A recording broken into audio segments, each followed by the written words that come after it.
Update 1.12 is out and the devs have made over 20 changes. The first thing you will notice is the new event called the Party Bus. This event has daily tasks and rewards leading up to the 2nd year anniversary of Last Day on Earth, which is this Saturday on May 25th. So I'm going to take you through these changes, and then at the end I'm going to cover some very important information Kefir just released about multiplayer. You can find the event tasks by talking to Dealer Joe, and then after you complete them you can loot the chest next to him for some great rewards. Most of the tasks are really easy and self-explanatory, but let me go over the ones that are not. Some of them will require you to use the brewery station at the camp to make homemade beer or Val brew if you have these resources and enough fuel to keep the fire hot. One of the tasks asks you to fix the turret, which requires these resources. Some of the tasks ask you to set people straight, like Lucas and Tom, which just means that you try to kill them and then right before they die, they will come to their senses. You will get a lot of simple tasks of bringing certain items to people in the camp, like bringing 3 iron bars to the specialist or starting the campfires, but there is one task that requires you to look for Tom outside the camp. When you leave the area, you will see an event spawned called Forest Road.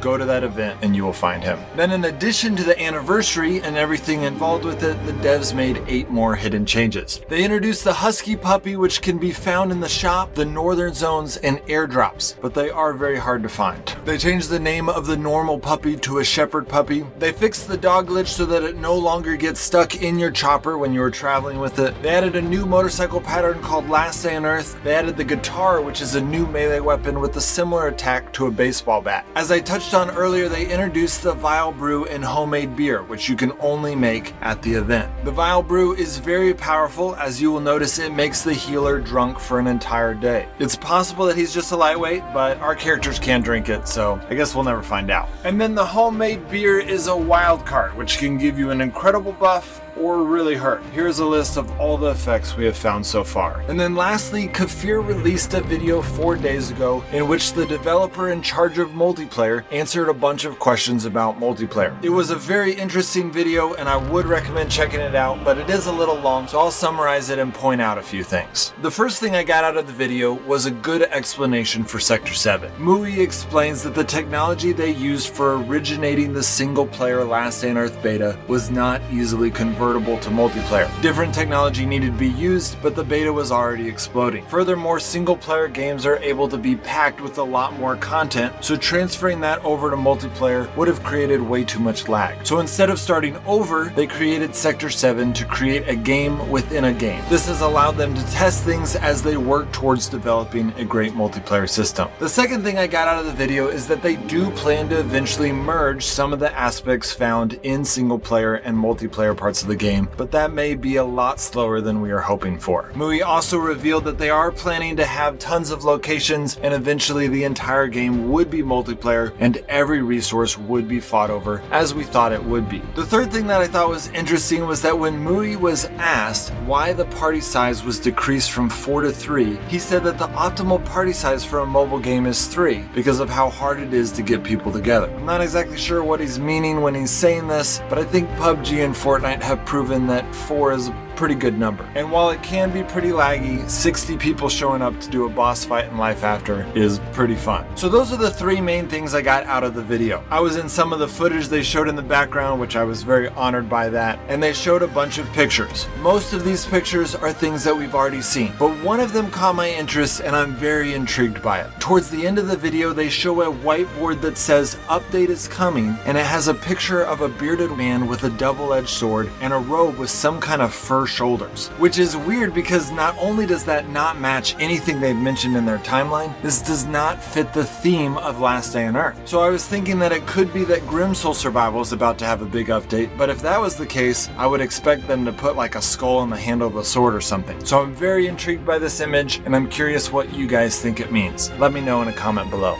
Well, that's it guys, hope that helps. If you notice any hidden changes that I missed, please let me know in a comment so that I can improve. Also, please remember that YouTube does not pay a whole lot, so liking, subscribing, or supporting me on Patreon are all ways that you can help me make more content for you. Alright guys, I'll see you next time.